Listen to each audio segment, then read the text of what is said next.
एक सुनसान गांव के किनारे पर पुरानी हवेली बरसों से बंद पड़ी थी।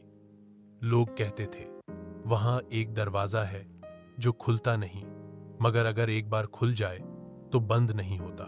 आयशा, एक युवा रिपोर्टर, अपने YouTube चैनल के लिए वह भूतिया जगहों का पता लगाती थी। एक दिन वह उस हवेली में पहुंची, कैमरा चालू किया और तेजी से अंदर गई। सब सामान्य था, सिवाय उस आखिरी दरवाजे के जो लकड़ी से बंद था, मगर उस पर कोई ताला न था। आयशा न जैसे ही दरवाजे को हाथ लगाया, एक ठंडी सांस उसके गाल से टकराई। पीछे कोई न था, मगर कैमरे में एक साये की झलक आई। दरवाजा खुद ब खुद चरचराते हुए खुल गया। अंदर सिर्फ अंधेरा था और एक पुराना जहूला जो बिना हवा के हिल रहा था। आयशा ने कैमरा आगे बढ़ाया तो एक धुंधला चेहरा अचानक स्क्रीन पर आया।